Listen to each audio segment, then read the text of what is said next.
developed world, to first approximation, actually believe the doctrines of their faith. They like to be religious. They want to believe, to use something from the X-Files. They want to believe in believing. So that Catholics don't really believe that when a priest holds a wafer, it turns into the body of Christ. No one really believes that nonsense. I have, in the last week, spent more time talking to Jewish atheists than I can count. Most of the Jews I know are atheists, and they say it's perfectly reasonable to be Jewish atheists because there's other aspects of the Jewish religion they like. So the point is that the doctrines of religion are outdated, and that's for good reason. They were created by Bronze Age or Iron Age peasants who didn't even know the Earth orbited the sun. So the wisdom in those books is not wisdom at all. And people take the wisdom. In fact, we've actually learned something over the last 20 centuries, and science has taught us how the world works.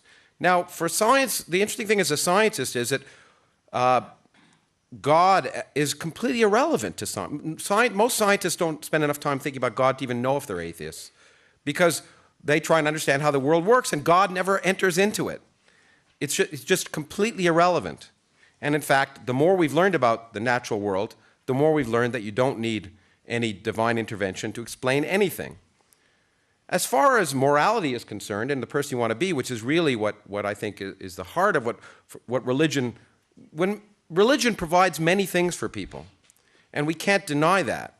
The question is, how can we take the things that people need, community, support, hope, and use the real world to build those quantities? Because religion, if you base your beliefs and your actions on myths that are incorrect, you're inevitably going to take irrational actions. And so what we want to do is what science does, which is force people's beliefs to conform to the evidence of reality rather than the other way around, and not assume the answers to questions before we even ask them, and use the rational world to build a global society, not an exclusionary society, but a global world where people can live together based on the reality that we're all humans sharing this planet, and we need to work together to build a better place. A morality based on rationality and not outmoded religious beliefs. A famous biologist once said every scientist is an atheist when they go in the laboratory. They don't think anyone is twiddling the knobs. They accept the fact that the evidence of the experiment will tell them what's going on. They don't think that someone's controlling it. So I don't define myself as an atheist. I should first say that. I define myself as an anti-theist. Namely, it would be presumptuous of me to say there's no purpose to the universe, because I can't prove that. I can't prove there's no God. I can't say definitively there's no God. What I can say definitively, however, is that I wouldn't want to live in a universe with one. Okay? And the reason for that is that I find that this question of meaning is an interesting question. And if science tells us that there's no objective meaning to the universe, no purpose or meaning, does that make our lives purposeless and meaningless? Absolutely not. Quite the contrary. It means the purpose and meaning in our lives is what we make. It makes what we do more important. It makes the compassion we show others more important. We're not being told what to do by some cosmic Saddam Hussein, who, by the way, in many religions doesn't just condemn you to torture for while you're alive, but for all eternity. You do it because we derive meaning and, in fact, the recognition, not from religion that all humans have equal dignity, but from science, that we're all a common species. In fact, that there's nothing sacred, that we create compassion and action, and in fact, that humans are no different than other animals in the sense of being evolved species. And we have to realize that we share the earth with them, and in fact, those ideas allow us to address what are the real problems of the 21st century. And if we keep going back to this medieval or earlier kind of myths, we won't address that. In fact, I sort of take umbrage at this sister's remarks, because I don't think anything she said had anything to do with religion. She said understanding dignity, treating people with compassion, and then what people of religion do is they usurp that. They say, if you're not religious, you can't have any of that. But all of those ideas come from a rational view of who we are and how we should relate to others. The best example of tolerance and across cultures that I can think of is nearby here in Geneva at the Large Hadron Collider. There is a machine that's built by people from 100 different countries, speaking a dozen different languages with many different religions and cultures, building these devices that have to work to a millionth of a meter And it works because science brings people together. Science tells us that we are a common species and we can work together to make the world a better place. And I will close with a quote. I won't sing it, you'll be pleased to know. From Jacob Bronowski, who said, the world is permeated through and through by science. And you can't turn it into a game merely by picking sides. Like it or not, the world is governed by science, the physical world. And if we want to deal with our real problems, we have to accept what nature is telling us instead of imposing our beliefs on nature. I think if you take the long term, you have a worse view of societies that have been run by religion in the long term of human history, from the Crusades and back before that. I think that you found that human freedom eventually arose with the enlightenment of knowledge, and in fact, open questioning, which is the hallmark of science. And in fact, if you want to call it a dialogue of faith and reason, the hallmark of science is that nothing is above question, including God. And the minute we make certain things sacred and not subject to question, we demean ourselves and we stop thinking. I also think I think we're missing, we're deviating from the point of this discussion. The question isn't is religion important? Because that's an obvious thing. Religion is obviously important. So are nuclear weapons. The question is religion outmoded, and are nuclear weapons outmoded? And will the world be a better place without them? And the answer, both those, is yes. Religion is very important, nuclear weapons are very important, but neither of them in the modern world serve a productive purpose. And so I think that I accept and don't need to debate the question of whether religion is an important part of the way the world is run. The question is, should it be, should it continue to be, and is it decreasing? And in fact, what also hasn't been pointed out is that in most places, in fact happily, monotonically in the first world, the people identifying themselves as religious is decreasing year by year. The first year in England, by the way, as you know from a recent poll, more than half the population finally acknowledged that they didn't have any religious affiliation. In the United States even, it's been decreasing in spite of the efficiency of competition. So I find it remarkable. So the idea is that science doesn't have any spirituality, which of course is wrong. If you want to get awe and the reason I write books, the reason I talk about science, look at a Hubble Space Telescope picture of the 400 billion galaxies in our universe. Look out and see galaxies 10 billion light years away that may once have had civilizations around them that are living, each of them as 100 billion stars. Look at what we learn about the universe. Look at how atoms work. Those things produce awe and wonder and mystery. The reason I'm a scientist is I love mysteries. And so to pretend that science is just dry and has no spirituality and therefore is somehow less significant than faith is just to misunderstand science and to demean it. And so the point, the discussion we can have is how wonderful and amazing the universe is. And I think we would share in that discussion. But to condemn science as being consumerism. Look, I'm an educator. I want to educate people because I want them to learn about how to live a better life and how the world works, and to be able to make their own decisions and to experience more joy, because the more you understand yourselves and the more you understand nature, I think, the more enriching life is.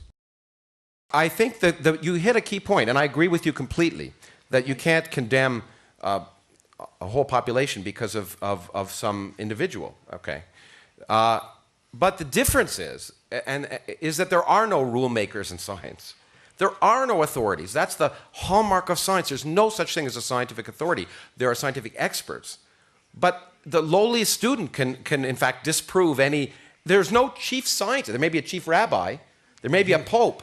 But there's no chief scientist. We say, oh, what's the answer? How should we behave? That's the key facet of science that makes it so wonderful, is that there are no authorities. Now, of course, scientists, although many people wouldn't realize this, are actually people, and therefore they have all the same foibles as anyone else, and they're scientists who abuse their science as well as every other aspect of their life. But the key aspect is there are no rule makers. Scientists would say that why is ultimately a stupid question. It doesn't.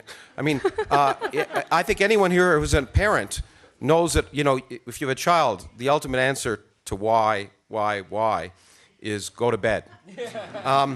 And I think that whenever we say why, we really mean how. And so we can understand how the universe works. But why do we need to ask the question why? It may have no fundamental meaning. And so I don't think science presumes to answer that question. And if religion presumes to answer that question, I think inevitably it's proved itself not being able to do that. And in terms of the tree of knowledge and the speaker in the back let's not talk about the God particle, because it's not. But why, and you said it yourself, why do we have to spend so much time interpreting the Bible? What is special about that book that is different than anything else? Special. I mean, that's the point. We should not waste our time trying to interpret what people who didn't even know there were dinosaurs, or the Earth orbited the sun, or that evolution happened. Why should we try and interpret those ignorant beliefs in a modern world where we actually understand things? What scientists hope for, and what science does for us, and what I hope every student and every person experiences once in their life, is to have something they deeply believe in that's at the heart of their being, that without it they wouldn't feel they were human, proved to be wrong. It happens to me every day as a scientist, and that opens your mind. And so the point is that I'm ready to change my views the minute nature tells me that. And if we all were willing to change our minds when we were proved wrong, the world would be a better place. But there is a simpler answer, and the answer is we're descended from a common ancestor. We're not descended from modern apes. We have a common ancestor, and it's not as I said, it's like Bernowski's thing. It's not a question of choosing to believe. It's like choosing to believe if I walk out the 10th floor of a window that I can walk. No. We are descended from a common ancestor. There's no doubt about it. I mean, the point is that belief is, I don't believe in anything. I asked the question, how did we arise here? And in fact, what's remarkable is that I've discovered that from studying science, that in fact humans evolved from earlier species of animals, and that life originated as chemistry turned into biology, and then in fact a whole universe can arise from nothing. I just wrote a book about it without any divine intervention. So all I can say is I don't see any evidence of God. I don't see any evidence that there's a teapot orbiting Jupiter. I can't prove that there isn't, but since I don't see any evidence for God in any of my studies of science, the question is irrelevant. If tomorrow, as I've often said, I can't disprove God, I would be presumptuous immediately. You can't prove it in the negative. I can't disprove the existence of purpose in the universe. If tonight the stars realigned and said in Aramaic or Hebrew, or you pick your language, I am here, you know what? I'd say, hey, there's something to that. Right. But in the absence of that, all I can say is I don't need that hypothesis in order to understand the universe. And so I'll just ignore it for the moment. That's all. I can't say, if there's evidence for purpose, I would be the first person to be excited about it, because what scientists want to do every day is not have a unified. You want to go into work every day and prove your colleagues wrong, because that's how you become famous.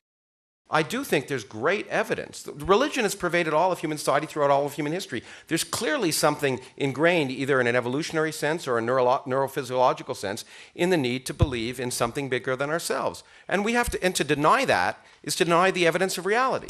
That's absolutely true. But just because we all share that doesn't mean it's true. It just means that we have an ingrained need to believe that.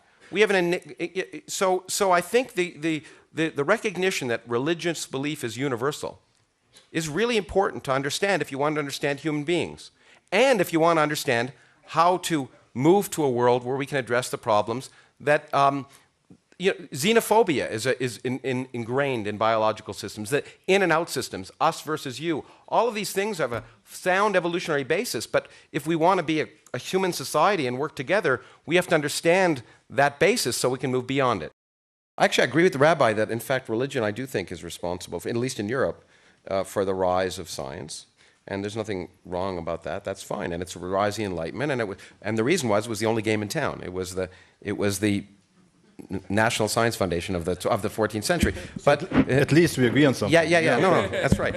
And so, but that's fine. And it led to something that's remarkable, and we should thank it and move on. The question of morality, which you really raise in some sense, or utility, is an interesting and a deep question, which really requires a lot more discussion. But I think the statement made that people don't kill me because they believe in God, I think few people in this room, although it's not so clear after this debate, but few people in this room would say if they didn't believe in God, would they shoot me? I think almost most of the people in this room would say no. I've asked that to audiences only once or twice that people put up their hands and said yes. So I think there are other reasons that people have morality. In fact, if we want to seek morality, I happen to personally think that the Bible, certainly the Old Testament, is where the Ten Commandments are written, is one of the worst places to look. There was no problem with slewing the firstborn child of an entire civilization, or giving your daughters out to be raped because you didn't want men to be raped. And so I don't think that's really a morality. But the final thing I think I'll say, and I think it's really important, this humility thing that you brought up, and I think it's an important part of the Buddhist tradition that I admire. But I think it's I think I should listen more, and I try as I get older. Thinking less is something I never want to do. And I do think that ultimately science is the most humble activity. Assuming the universe is made for us is not humble. Assuming that we're an insignificant bit of our marvelous